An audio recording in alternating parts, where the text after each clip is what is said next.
진행을 맡은 동아일보 김 기자라고 하고요.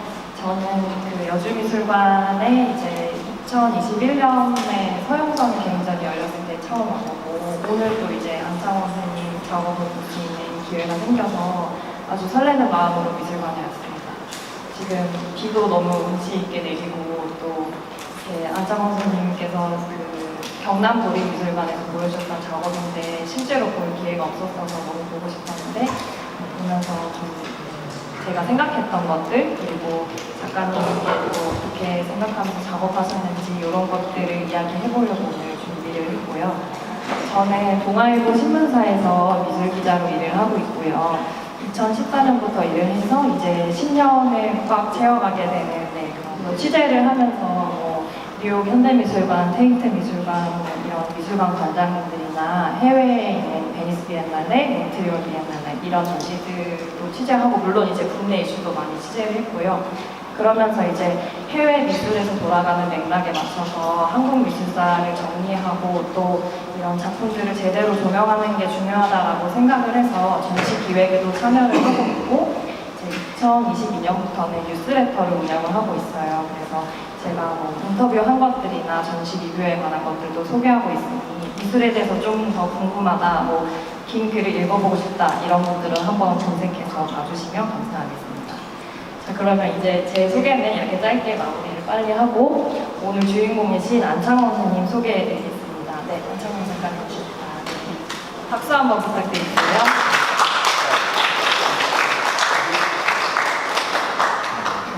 안창호 작가님은 1970년대부터 한국 미술사에 아주 중요한 기록이 될 작품들을 활발하게 발표를 해오고 계십니다.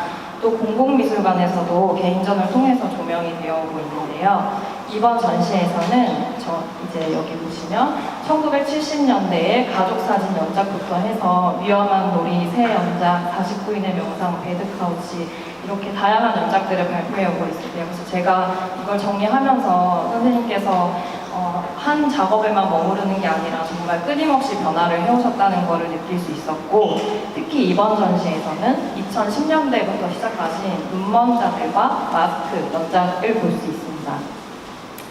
그래서 이제 이번 전시를 열게 된 소감을 이제 선생님께 한번 부탁드리고 하는데요. 2010년대 작품 보여주시는 지금 감상이 어떠세요, 선생님? 예, 반갑습니다. 사실 여주하고 양평은 옆 동네인데 오랫동안 전시를 이쪽 여주미술관에서 하고 싶어 했는데 제가 여러 가지 여건상 몇 년간 미뤄오다가 이번에 전시를 하게 되었습니다. 그리고 특히 작품들이 크기 때문에 일단 그림 창고에 들어가면 끄기가 굉장히 어려워요. 그런데 큰 마음을 먹고 박수를 끄집어내서 전시를 하려고 전시장에 그림을 작품들을 꺼내놓고 보니까 8년 만에 저도 작품을 처음 보거든요. 8년 전에 했던 작품들인데 그 작품을 볼 때 새롭고 역시 좋은 작품이구나 하는 생각. 그리고 이런 좋은 작품들을 많은 분들에게 보여주는 것이 당연하다.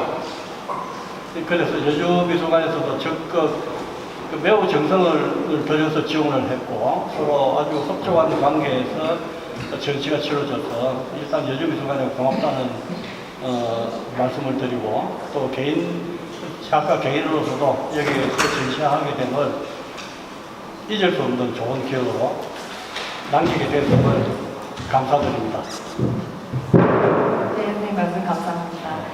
네, 제가 이제 오늘도 미술관에서 열리는 전시니까 갤러리 전시와는 다르게 미술관에서는 이렇게 넓은 공간에서 작품을 여러 각도로 볼 수 있다는 점이 저는 제일 이렇게 기대되고 항상 좋아하는 점이기도 한데요. 선생님께서 이제 2009년에 부산시립미술관에서 개인전을 하셨고 2019년에 경남도립미술관에서 개인전을 하셨고 또 2021년에는 특히 에콰도르 과야사미 미술관에서 개인전을 하셨는데요. 이때 이제 한국과 에콰도르가 수교를 맺은 것을 기념으로 해서 국민화가인 과야사미 미술관에 소개하는 한국 대표 작가로 선정이 돼서 또 작품을 선보이셨습니다. 그리고 제가 듣기로 이제 선생님 워싱턴에서도 그 전시가 예정된 걸로 알고 있는데 잠깐 소개 부탁드릴게요. 에콰도르 수교 60주년 한국 대표로 가서 전시했던 기업부터 먼저 말씀 좀 드릴게요. 작년, 벌써 2년이 지난 작년, 재작년에 한국과 에콰도르 수교 60주년 전체를 위해서 국가에서 공모를 했습니다. 어느 작가를 선정해서 보내야 될지. 그런데 어쨌든 치열한 경쟁률을 뚫고 제 작품이 선정이 됐고, 에콰도르에서 전시를 했는데, 거기서 제가 잊을 수 없는 것은 서양 미술의 아버지라 할 만한 프란시스코 고야라는 분이 전시하고 난 뒤에 30년간 그 미술관을 외부 사람에게 개방하지 않았다는 그 공간에서 제 전시를 하게 됐기 때문에 상당히 감동적이었어요. 그리고 여기에 전시됐던 이 마스크하우스 축방에 있는 두상들이 가서 전시가 됐는데 그쪽 분들의 호응은 굉장했습니다. 사실은 경제적으로 우리가 훨씬 더 우월한 그 나라긴 한데 여러 가지 지적 수준, 문화적 수준은 그쪽이 굉장해요. 왜냐하면 스페인의 지배를 오랫동안 받았기 때문에 스페인에서 오는 문화적 영향권이 있어가지고 인문학도 굉장히 발달해 있고 그래서 오프닝 하는 날은 장관들, 대사들 다 오고 아주 굉장한 환경 속에서 전시가 이루어졌습니다.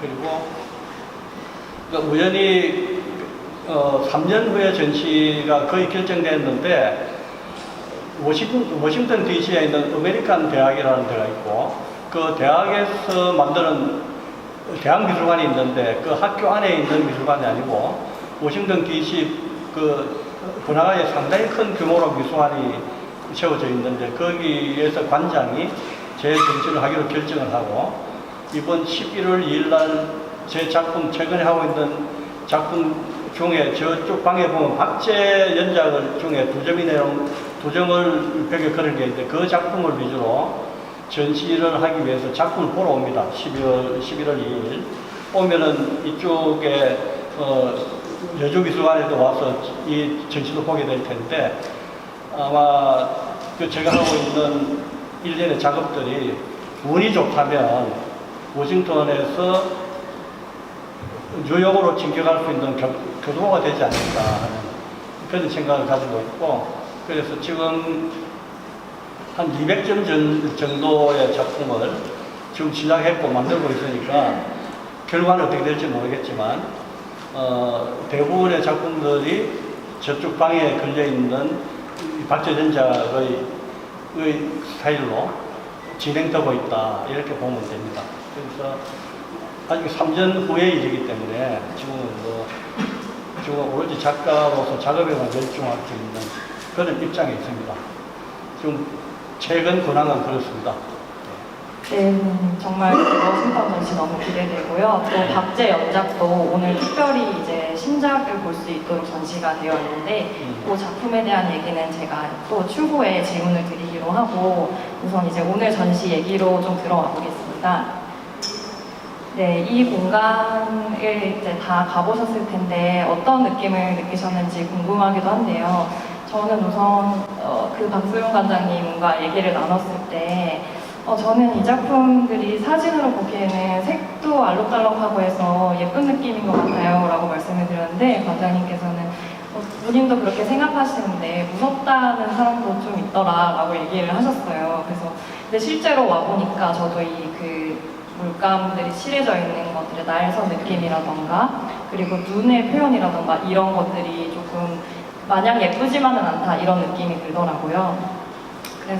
그리고 전시를 잘 보시면 이 노란색 바코드가 있는 작품이 가장 앞에 있는 거를 보셨을 거예요. 이 작품 이제 작가님께서도 좀 특별하게 생각을 하시는 것 같은데 좀 이 연작이 어떻게 시작이 됐는지 좀 작품과 함께 이제 말씀 부탁드리겠습니다. 네. 사실은 훌륭한 작품은 이쁘지 않다고 저는 늘 생각하고 있거든요. 가공된 거 없이, 이쁘게 잘 보려고 하는 거 없이, 진실을 그대로 진실이라는 것도 이쁘지 않죠. 이쁘지 않은데 제 아름다움이라는 감동을 가지고 있는데, 저는 가능하면 그런 쪽으로 작업을 하고 싶어 하고, 또, 그렇게 하려고 애를 쓰는 사람 중에 하나입니다. 그리고 저쪽에 있는 그 큰 두상들을 작업하기 위해서 어떤 제가 생각할 때 작품은 시대의 정신이라고 봐요. 그 시대에 어떤 일이 있었는가, 그 시대가 살기가 어땠는가. 최소한 제가 생각하는 예술은 시대 정신이 묻어있는 작품들이다. 그래도 시대마다 다르고, 시대가 풍요로우면 그림도 풍요로운 게 나오겠죠. 시대가 고통스러우면 작품도 고통스러워야 된다는 생각을 가지고 있기 때문에, 그래서 제가 김민 씨의 질문지를 받고 그 시대에 어떤 일이 있었던가, 커다란 덩어리로는 불행한 시절이 있다고 생각하면서도 구체적인 것들이 기억에 떠올리지 않아서 제가 그때 작업 일지를 들다봤어요. 작업 일지에 뭐라고 메모되어 있는가. 그래서 제가 핸드폰에 좀 적어왔습니다. 그 일지에 적힌 작가 메모를. 그때 당시에 아프가니스탄의 아이들의 무차별 학살 기억하실 거예요. 그리고 여객기 피격으로 259명이 사망했어요. 그 해에. 그리고 이라크 내전이 시작됐고, 슬픈 아프리카 빈국들의 끝없는 전쟁과 살육. 강자들이 선을 긋듯이 아프리카 대륙을 깍두기처럼 잘라가지고 살게 했으니 서로 싸울 수밖에 없는 거죠. 그런 일들. 그리고 에볼라로 5,000명이 사망했어요. 전 세계를 수로로 몰고 있는 양육 강식의 환경을 보면서 작가 입장에서 작가가 아닌 평범한 사람으로서도 울분을 가질 수가 있는데, 그런 격앙된 마음이 저 두상들을 만들게 했고, 그 결과물이 저기에 있는 눈먼자들이라는 작품입니다. 그리고 눈먼자들은 시작 동기에 대해서 작가 메모해놓은 걸 제가 읽을게요. 인간 사회의 정치와 권력 구조를 비판하는 작품. 제가 작품을 하기 전에 항상 작품을 하기 위한 메모를 늘 하는데, 그 적혀 있는 걸 옮겨 적는 거예요. 그 사실 세월호 참사에 아직까지도 그 원인을 밝혀내지 않고 있잖아요. 진상 규명이 제대로 이루어지지 있지 않고, 그러한 그때 사회에서도 권력에 의해서, 필요에 의해서 여론을 조성하고 찬반이 갈리고, 어린애들이 300명이 넘는 애들의 죽음을 두고도 아주 이상한 이야기들이 떠돌고 하는 그런 우리 사회의 구조에 대한 분노와 좌절 등이 복잡하게 뒤섞여서 비인간적이고 폭력적인 우리 사회의 모습, 그리고 이 시대를 살아가는 너나 할 것 없는 우리들의 모습이라는 생각을 하고 저 작품을 만들기 시작한 것이죠. 그렇게 탄생한 것이 눈먼자들이라는 작품입니다. 네, 선생님께서 가장 앞에 배치한 그 작품 자세히 보시면 숫자가 적혀 있는데, 거기에 이제 2014, 416이라고 적혀 있더라고요. 그래서 어떤 이 작업들이 시작된 단서를 주셨다고 저는 생각이 들었고, 근데 다만 이제 이 작품이 단순한 세월호 사건에만 국한되는 게 아님을 다른 연작들로 점점 확장이 되면서 보여주고 있다고 저는 생각을 하는데요. 그래서 작품들을 자세히 보시면 특히 제가 가장 인상 깊었던 거는 눈의 표현이에요. 이제 우리는 사람들을 볼 때 눈을 보고서 얘기를 하고, 이 눈을 통해서 이 사람이 어떤 생각을 하는지를 이제 서로 주고받고 하는데, 이 작품들에서는 눈이 마치 풀려있는 것처럼 동그란 꽉 찬 까만색 원으로 되어 있죠. 그래서 이 사람들이 도대체 무슨 생각을 하는 걸까, 무슨 얘기를 하고 싶어 하는 걸까, 이런 것들을 좀 생각하기 어렵게 만들었다. 이게 작가님께서는 무의식 중에 이런 표현을 하셨을 수 있지만, 저는 이제 그 시대상을 보면서 좀 그런 답답함과 좀 절망 같은 것들을 특히 눈을 통해서 좀 자세히 표현해 주셨다라는 생각이 들었고, 또 이제 아까 잠깐 얘기를 나누면서 재밌었던 거는 그 물감이 이렇게 겹겹이 쌓여 있는 걸 보면서 저는 뭔가 이렇게 소름이 돋고 곤두서는 느낌을 좀 받았는데, 실제로 작업 과정도 좀 그러셨다고 저한테 얘기를 해주셨었거든요. 이렇게 색을 올리는 과정이 어떤지 조금 설명해 주실 수 있을까요? 제목이 눈 먼 자들인데 눈을 동그란 눈을 부릅도가 있잖아요. 그런데 사실은 눈은 있어도 진실을 보지 못하는 눈을 그린 거예요. 그러니까 눈은 있어도 정말 봐야 될 것은 보지 않고 집단 체면에 대해서 혹은 개인적인 욕망에 의해서 외면하고 다른 것을 보는 그런 것을 그린 것이 눈먼 자들이라는 눈을 왕방울처럼 쓰고 있는데도 볼 수 없는 자들의 모습을 그린 것이고 또 바코드로 찍혀있는 얼굴에 숫자가 적혀있는 것들은 이마에 문신처럼 새겨져 있는 것은 세월호가 수장된 연도, 월, 날, 시간까지 적혀 있습니다. 그건 영원히 잊을 수 없는 비극이기 때문에 그때 당시의 고통과 강박이 나를 그 얼굴의 이마 속에 문신처럼 새겨 이렇게 했던 그런 기억이 있고 그 옆쪽으로 가면은 안중근 장군 돌아가신 최영락 형제죠. 김구 선생 돌아가신 날 암살당한 거죠. 그리고 여러 가지 정치적인 그 멍에를 안고 돌아가신 노무현 전 대통령의 사망 날짜가 뚜렷하게 적혀 있습니다. 그러면 역사를 어떻게 평가하든 그 죽음을 통해서 많은 사람들이 제각기 다른 생각을 가지고라도 그걸 보고 상기했으면 좋겠다는 마음으로 그렸던 것이고 색깔을 끝없이 덧없이 올리면서 실제로 보면은 아크릴 물감의 두께가 없거든요. 화가들은 알겠지만. 그런데 그것을 입체감이 거의 뭐 우둘두둘하게 튀어오를 정도로 입체감을 내기 위해서는 끝없는 반복된 행동을 통해서 물감을 끝이라고 올려야 되는데 그런 걸 통해서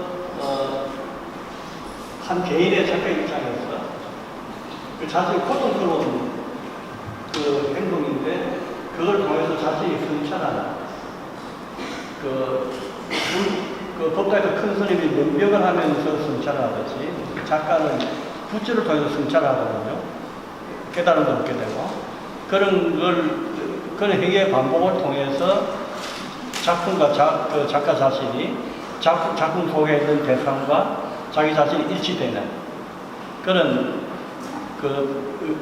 그런 장면이 빚어질 수 있게 되죠. 그리고 저 작품 속에 격투기를 요즘 TV를 보면 젊은 애들이 좋아하는 그 피투성이가 되도록 싸워서 돈을 벌고 명예를 얻는 격투기라는 굉장히 유명한 인기 프로가 있어요. 뭐 UFC인가.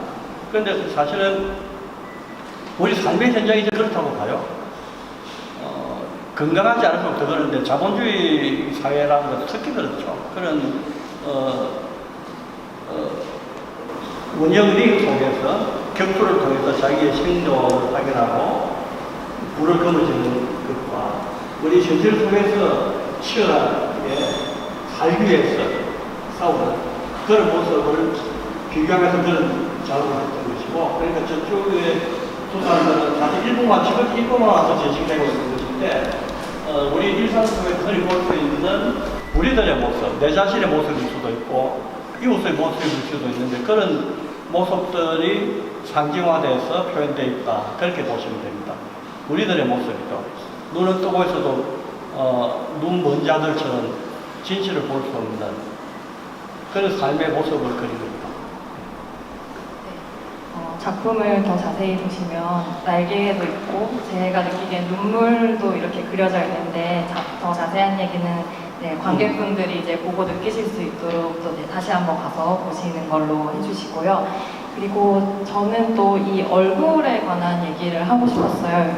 이 전시를 제목을 이제 제가 뒤늦게 생각이 나는데 만약에 다른 제목을 붙이면 안창호가 얼굴들이라고 붙여야 되지 않나라는 생각이 들 정도로 얼굴이 되게 중요한 의미를 갖고 있는데요. 먼저 좀 추상적인 질문이긴 하지만 작가님께 얼굴은 어떤 의미인지가 궁금합니다. 얼굴은 어떤 의미인가요? 사실은 눈은 마음의 창이고 보통 우리 옛날 어른들의 말씀도 40이 넘으면 얼굴에 책임져야 된다는 이야기가 있잖아요. 얼굴이 그 사람의 인생이죠. 삶의 흔적이고 그래서 얼굴 속에 다 나타나는 거죠. 그러니까 직업도 얼굴 통해서 알 수 있잖아요. 목사는 뭔가 모르게 목사 같은 느낌이 있고, 스님은 뭐 두말할 것도 없고 머리카락이 일단 없으니까. 그리고 자기의 직업이나 생각이나 이런 것들이 얼굴에 배어나오기 때문에 저한테는 일찍부터 얼굴에 관심이 많았고, 지금도 수십 년간 끝없이 우리 이웃의 얼굴들에 관심을 가지고 그 얼굴들을 조용화시키는 작업을 하고 있어요. 그게 저한테 굉장히 중요한 이유고 주제이죠. 얼굴에 대한 숙제. 맞습니다. 선생님께서 아주 오래전부터 얼굴에 관심을 가졌다라고 하시는 말씀을 저도 그 예전 작업들을 보면서 이 전시와 연결되는 지점을 발견을 했는데, 이게 이제 국립현대미술관에 소장되어 있는 1982년 작품 가족사진이라는 작품인데요. 잘 보이실지 모르겠는데 그 자세히 보시면 얼굴이 지금 이 전시장에 있는 가면 같은 것들이 이제 인물들의 얼굴에 씌워져 있는 것을 알 수 있습니다. 그래서 네. 그리고 이 가족사진 연작의 시작이 된 80년 작업이 네, 이렇게 되어 있는데, 우선은 저는 그 얼굴이 정말 중요하고 이 사람의 많은 것들을 보여주는, 정체성을 보여주는 것이라는 말씀에서 재밌었던 부분이, 선생님께서는 가족사진 작업에서 인물들의 얼굴을 지웠어요. 마치 가면을 쓰고 있는 것처럼. 그래서 이 작품이 정말 중요한 거기도 하고 해서 이 작품을 어떻게 시작하게 되셨는지 좀 이야기와 설명을 좀 부탁드리겠습니다. 사실 가족사진 연작은 우연히 그 개인의 우리 집안의 가족사진을 보다가 그 1차원의 세계인데, 이것을 그 한 장의 사진을 통해서 사실은 그 누구나 개인사에 지난 추억을 유추해보고 상상하잖아요. 그러니까 우리 같은 경우는 물론 뭐 어르신들도 많이 계시지만 질곡의 역사를 가지고 있지 않습니까? 일제 강점기 때부터 6.25를 거쳤고 4.19를 거쳤고 5.18을 겪었고, 그러면서 사실은 가슴 아픈 그 사연들이 사진 속에 굉장히 깊게 상처를 담겨 있는 거죠. 그런데 이 사진으로 한 개인사를 어떻게 표현할 수 있을까?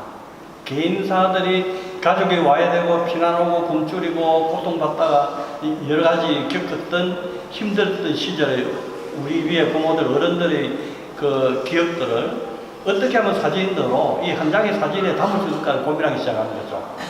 그래서 지나간 게 가족사진 연작인데, 그래서 사진에 얼굴을 지우기도 하고 눈을 지우기도 하고 또 가면으로 대체하기도 하고 사진을 끌고 하면서 물감을 뿌려가면서 상흔을, 전쟁의 상흔 같은 것을 물감으로 그 자국으로 나타내기도 하고 하면서 가족사진을 시작한 거죠. 근데 결국은 그 우리 역사의 어머니의 역사들이죠. 남자들은 뭐 전쟁 나면 죽으면 그만이잖아요. 그 남은 어머니가 그 삶에 짐을 짊어지고 자식들을 키우고 그런 여러 가지 우리 그 옛날 그 어른들의 어머니들, 제 가족사진 연작은 어머니들의 한국 어머니들의 역사라고 볼 수 있고, 그 유쾌하지 않은 아픈 기억들의 역사이기도 하고, 또 그게 결국은 저는 이제 개인의 역사를 통해서 개인사가 모여서 거대한 역사를 이루는 것이기 때문에 그런 서사적이고 거대한 담론으로 제안한 것이 아니라 작은 조각을 모아서 거대한 산의 역사를 이루겠다는 생각으로 시작하는 것이고, 오래됐죠. 그게 70년대 초반부터 가족사진 연작을 시작했는데 지금까지 계속하고 있어요, 연작을. 그런 그 시작점이 가족사진 연작을 이렇게 해서 시작했다는 걸 말씀드리겠습니다. 저는 이 가족사진 연작에서 재밌게 느꼈던 부분이 이제 해외 미술에서도 봐도 1980년대를 전후로 해서 그런 정체성에 대한 고민, 또 나는 누구인가라는 거에 대해서 작가들이 굉장히 깊하게 파고들고 가거든요. 그래서 이 가족사진 연작 같은 경우에는 중국의 그 현대사를 그렸던 장샤오강보다도 먼저 시작된 작품으로 알고 있어서 이런 한국의 현대사, 내 자신이 될 수 없었던 약간 비극적인 시대의 모습을 그린 작품이 아닌가 이렇게 생각을 합니다. 그래서 이 작품들이 이제 이런 49인의 명상이라는 원작으로 또 확장이 되기도 하는데요. 네. 조금 넘겨보면 저는 여기 작품에서 재밌었던 거는 사진 속에 있는 사람들이 눈을 감고 있도록 이제 덧칠을 해서 효과를 주셨어요. 이제 여기 이 전시장에 있는 작품들과도 연결이 된다고 생각하는데 지금 주변을 둘러보시면 조각들이 텅 빈 눈을 하고 있는 것도 있지만 눈을 천으로 가리고 있는 것도 발견할 수 있습니다. 그래서 이 눈을 가린 이유가 뭔지 저는 좀 궁금했었는데요. 네, 이전에 49인의 명상이 어떻게 시작된 건가를 먼저 이야기하자면, 그게 디지털 시대가 시작되면서, 이때 아날로그 시대가 문을 닫게 되는데, 가장 민감하게 타격받았던 것들이 사진 작업들이에요. 옛날에 사진관에서 뭔가 필요하면 사진관에서 정면에 앉아서 사진을 찍고, 그것을 인화해가지고, 네거티브를 포지티브로 바꾸고 정면 사진으로 쓰기도 하고 여러 가지 형식으로 사진이 표로에 의해서 만들어졌는데 사진관들이 문을 닫게 되기 시작한 거예요. 요즘 사진관 없잖아요. 옛날에는 골목마다 다 있었는데 사진관이 문을 닫기 시작하면서 그러니까 이제 지금 달동네에 있는 사진관의 작은 사진관에서 문을 닫으면서 필름을 그냥 뭉텅이로 버리게 된 수백 장의 필름을 구하게 된 거예요. 그래서 저는 네거티브의 필름을 무작위로 49장을 뽑아서 사진을 신상해서 보니까 사람들의 온갖 직업들이 다 사진에 그 사진이라는 게 주로 증명서, 이력서를 만들기 위해서 쓰는 사진들이기 때문에 깨끗하게 차려입고 이렇게 사진 찍잖아요. 근데 그 사람들 통해서 그 사람들의 삶을, 현재의 사진이 찍혔을 때의 삶을 엿보게 되는 거죠. 엿보게 되고, 뭔가 정서적 공감대가 이루어지면서 그 사람들의 직업도 보게 돼요. 아주 화장을 진하게 하고 머리를 뽑고 해가지고 직업이 뭔지 알 수 있는, 비록 흑백 사진이지만 또 아주 남동한데 뭔가 거친 일을 하는 것 같은 사람, 그리고 대학을 가기 위해 입학 원서에 필요한 사진을 찍기 위한, 아니면 유치원에 가기 위한 사진들, 굉장히 많은 사진들 속에서 굉장히 많은 개개인들의 삶을 엿보게 되는 거죠. 이것도 역사니까. 그런데 제 마음을 좀 쉬게 해주고 싶었던 거죠. 사진 속에서까지 눈을 뜨고 있는 것이 아니라, 그래서 사진을 확대 인화하고 붓으로 일일이 다 감긴 거예요. 그러면 눈을 감기고 나비도 한 마리씩 붙여놨어요. 나비를, 물론 만든 모형의 나비지만, 그러면 그걸 통해서 사진 속의 주인공도 내면으로 침잠하지만, 보는 관객들도 내면을 들여다보게 돼 있어요. 상대가 눈을 감았듯이 나도 눈을 감지 않지만 눈을 감았을 때 느껴지는 내면을 들여다볼 수 있는 그런 서로의 상호 교감을 위한 작품이다. 그렇게 보면 되고, 49일의 명상이라고 하는 이유는 명상이라는 거와 상반되기도 하지만 같은 의미이기도 한데, 우리가 49제를 지나자, 제사, 마지막 영혼이 49제를 통해서 좋은 곳으로 가기 때문에 그런 때에서는 49자를 붙여서 49인의 명상이라는 것을 붙인 거예요. 그러니까 이들의 삶의 한 부분을 표현한 것이다. 그렇게 보면 됩니다. 실제 상황에서 일어나고 있는 그분들의 삶을 통해서 우리의 삶을 엿볼 수 있는 그런 작품으로. 선생님의 설명을 듣고 나니 49인의 명상에서의 눈을 감겨준다는 의미는 이런 바쁘고 힘들었던 삶에서 조금 멈춰주고 싶다라는 의미였었던 것 같고, 근데 이제 마스크로 오게 되면은 그 눈을 감는다의 의미가 조금 달라지는 것 같아요. 그래서 이 눈을 가리고 있는 눈을 감고 있는 게 아니라 사실은 또 누군가가 이렇게 가린 것처럼 되어 있기도 한데 이 부분에 대해서도 조금 말씀 부탁드릴 수 있나요?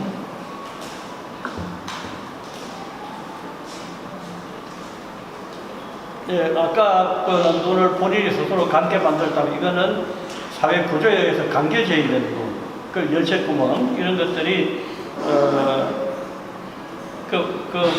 사실 폭력과 억압으로 개인의 정체성이 상실된 현대 사회의 집단 체면,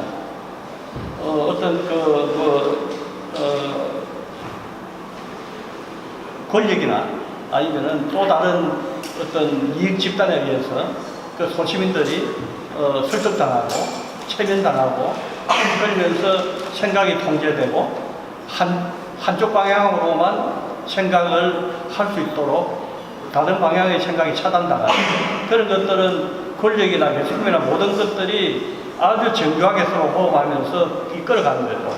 그래서 사람들을 우민화시키는 것인데 그 우민화되어 있는 그 사람들의 집단 체면을 상징화한 작업들이 뒤쪽에 있는 마스크. 그러니까 볼 수 없게 하고 듣지 못하게 하고 오로지 열쇠구멍에 열쇠를 꽂아서 그 지배자가 권력이 의도하는 대로 움직이는 게 만드는 사람들이 우민화된 얼굴들 그렇게 보시면 됩니다. 저도 와서 선생님과 이야기도 나누고 전시장을 그런 의미를 갖고 보니까 여기가 굉장히 좀 무겁고 슬픈 분위기로 받아들여지는 공간이구나라는 생각을 했었습니다. 그래서 관객분들도 이제 토크 이후에 한 번 더 느껴보는 시간을 가지시면 좋을 것 같고요. 이제 조금 분위기를 바꿔서 스튜디오에 가시면 시멘트 조각들을 볼 수 있는데요. 이게 이제 잘 보시면은 뭐 여러 가지 오브제도 들어가 있고 또 모양도 다르고 뭐 재밌게 이렇게 혓바닥을 내밀고 있는 그런 모습도 보셨을 거예요. 저는 이 작품들에서 제일 재밌는 게 이제 이 제작 과정이에요. 선생님께서 이제 작업실 마당에서 쪼그려 앉아서 이렇게 작업을 특별한 방식으로 하신다고 들었는데 그 과정에 대해서도 설명 부탁드릴게요. 시멘트로 만드는 얼굴들 저쪽 방에서 보셨죠? 조금 벽에 시멘트 방패 걸어놨는 그것들은 제작까지 재미나는데 호미와 시멘트와 요즘 근저상의 철물점에 가면 모래와 시멘트를 섞은 걸 팔거든요. 그걸 그 물에 이렇게 반죽을 해가지고 호미를 은각으로 거꾸로 얼굴을 파요. 그러니까 이제 얼굴이 땅에 파묻혀 있는 것처럼 얼굴을 상상하고 호미로 이렇게 파가지고 거기 만약에 눈이 필요하면 옆에 있는 솔방울이나 그 알밤이나 돌멩이 같은 걸 적당한 위치에 놓고 시멘트를 붓고 어느 정도 구웠을 때 이렇게 엎어져 있는 거 이렇게 하면 얼굴이 만들어지는 거죠. 거기다가 이제 완전히 굽기 전에 가는 못이나 이런 것으로 주름도 만들고 여러 가지 그 사람의 성격에 맞는 얼굴을 조형적으로 선으로 드로잉을 하고 그 위에다가 못으로 그 홈 속에다가 상감으로 못을 집어넣고 하면 완성이 되는데 특별히 물감이나 이런 붓이나 폼나게 그리는 거 관계없이 호비와 시멘트만 좀 만들어진 작품. 그게 상당히 재미나게 작업하는 작업들이에요. 마당에 풀도 뽑고 여가를 즐기러 나갔다가 이제 거치도 하고 앉아 있는 거죠, 하루 종일. 저는 이제 그 작업 과정에 대해서 선생님께 들으면서 선생님께서 이렇게 땅을 파면서 모양을 만들면서 생각했던 형태와 실제로 나온 모양이 같은지 뭐 좀 다르게 나올 때도 있는지 그런 것도 좀 궁금했는데요. 어떤가요? 그죠. 그게 일단은 상상을 하고 음각으로 파서 끄집어냈을 때 내가 상상하던 얼굴이 아닐 수도 있죠. 그러면 그 형태에 맞도록 분위기를 잡아가는 거죠. 왜 예술가라는 게 마술사의 손을 가지고 있는 거니까 그 조형에 맞게. 그래서 그 스튜디오에 가서 저는 이 작품들 보면서 좀 즐거움을 느꼈던 이유가 여기서는 이제 나를 보여줄 수 없는 사람들, 눈이 가려진 사람들 이런 좀 슬픈 분위기였다면 선생님께서 즐겁게 작업하기도 하셨지만 또 각기 다른 재밌는 얼굴을 가진 사람들을 진짜로 보여줄 수 있기 때문에 또 그런 좀 다른 분위기가 나올 수 있지 않았나 이런 생각도 좀 들었습니다. 그리고 이제 그 옆에 공간을 가시면 이름도 없는 존재들이라고 해서 또 이제 각기 다른 또 형태를 가진 얼굴들이 등장을 해요. 근데 저는 이제 그 작업 세계, 선생님 작업 세계를 계속 쭉 보면서 이런 말하지 못하는 눈이 먼 이름도 없는 이런 사람들에 대한 꾸준한 관심이 또 눈에 띄었었거든요. 그래서 좀 그런데 관심을 갖는 이유가 어떤 건지 궁금합니다. 그 사실은 역사라는 게 가진 자들, 권력자들의 기록이 역사거든요. 그걸 굳이 설명하지 않더라도 다 아는 사실인데, 저는 그 역사의 대안길에 역사의 토대가 되고, 자양분이 되고, 흙이 되고 했던 민초도 이름도 없이 사라져간, 사실은 어떤 권력이나 이런 지배 구조에 의해서 희생당하고, 묻혀져 간 사람들, 그 영혼들을 달래주기 위한 심정으로 이름도 없는이라는 작품을 하기 시작한 것이죠. 역사의 주체이면서도, 진정한 주체이면서도 역사 속에서는 흔적도 없는 사람들. 사실 지금 역사의 주체뿐만 아니라 맹렬하게 역사를 위해서 국가를 위해 싸웠던 사람들조차 지금 왜곡당하고, 있는, 좀, 현재도 그렇잖아요. 항상 역사라는 것은, 현실이라는 것은 권력자들과 가진 자들의 이익을 위해서 존재하는 것이기 때문에 희생당하는 사람들이 많죠. 그런데 그런 그 역사 속에서 이름도 없이 묻혀져 간 사람들을 누가 관심을 가져야 돼요. 화가이기도 하지만, 한 인간으로서, 한 역사 속의 주체로서 그런 데 대한 관심을 깨우치고, 일깨우기 위해서 그런 작업을 시작했고, 지금까지 계속하고 있는 연작 중에 하나죠. 그래서 이렇게 지워진 얼굴과 또 다시 살려진 얼굴들, 이런 얼굴들을 오고 가면서 저는 그 작가님께서 피부로 와닿는 역사를 좀 이렇게 기록하려고 노력하고 있는 게 아닌가, 예술가로서 그런 생각도 들기도 했습니다. 그래서 전시를 보시면서 다양한 얼굴들에서 좀 어떤 분위기가 있는지 또 느껴보시면 좋을 것 같고요. 그리고 이제 얼굴도 있지만 드디어 이제 그 워싱턴에서 전시를 하시게 될 박제 연작도 보셨을 것 같아요.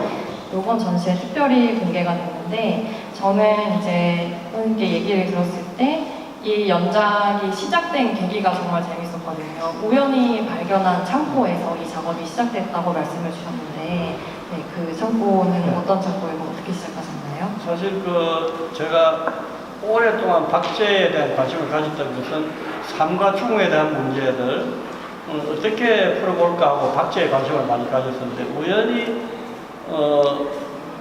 어느 날 어떤 고물상에 들려서 제가 박제가 간혹 고물상에 나오면 한 점씩 하나씩 사모으는데, 사실 박제가 국제거래법상 거래가 안 되게 돼 있거든요. 희귀동물들 동물보호법 때문에. 그래서 박제 공학의 굉장히 이제 고물상에서 가가지고 우연히 이야기했더니, 여주 쪽에 있는 어떤 주소를 알게 되면 가봐라, 많이 모아놨다 해서 제가 그 주소를 가지고 찾아갔는데,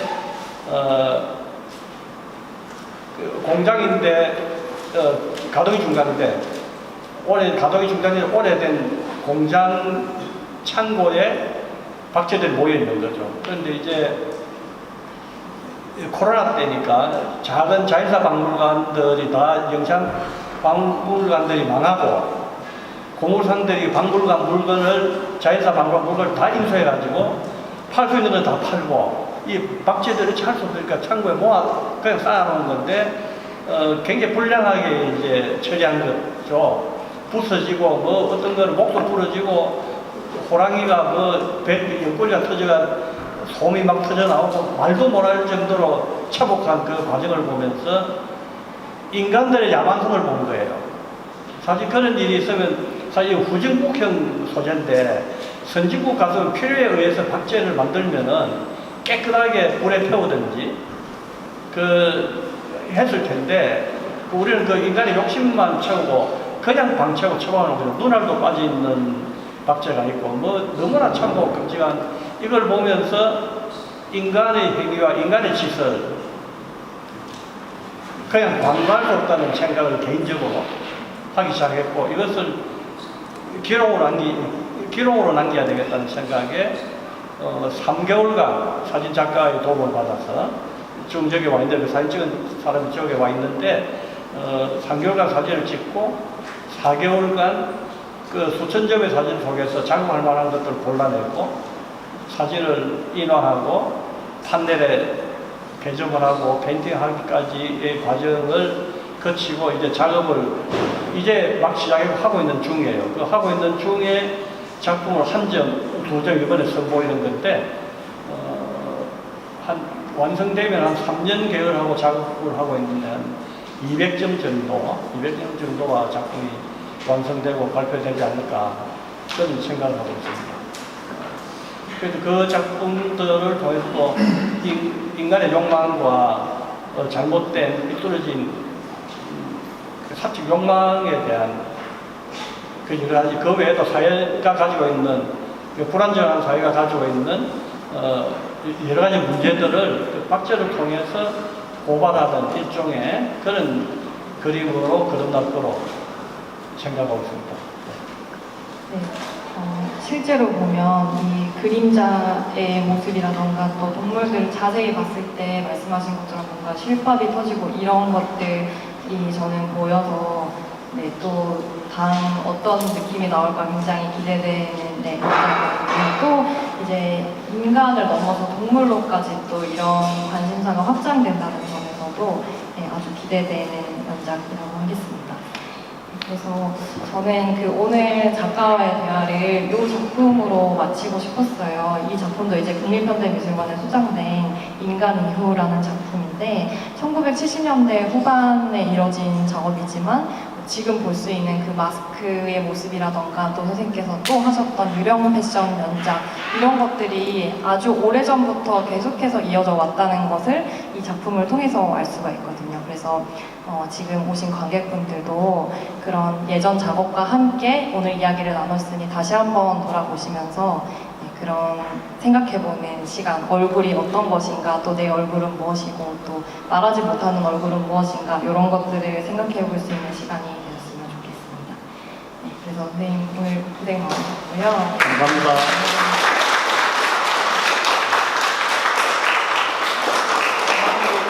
한마디 드리고 싶은 말씀은 그림은 굉장히 여러 가지 영역이 있어요.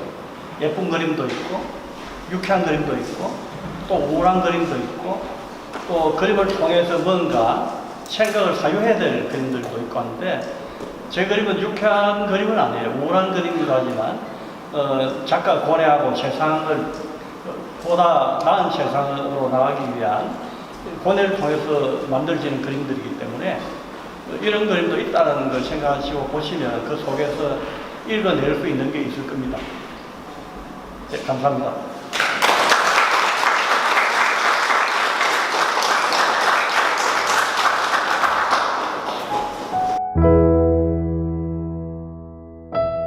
you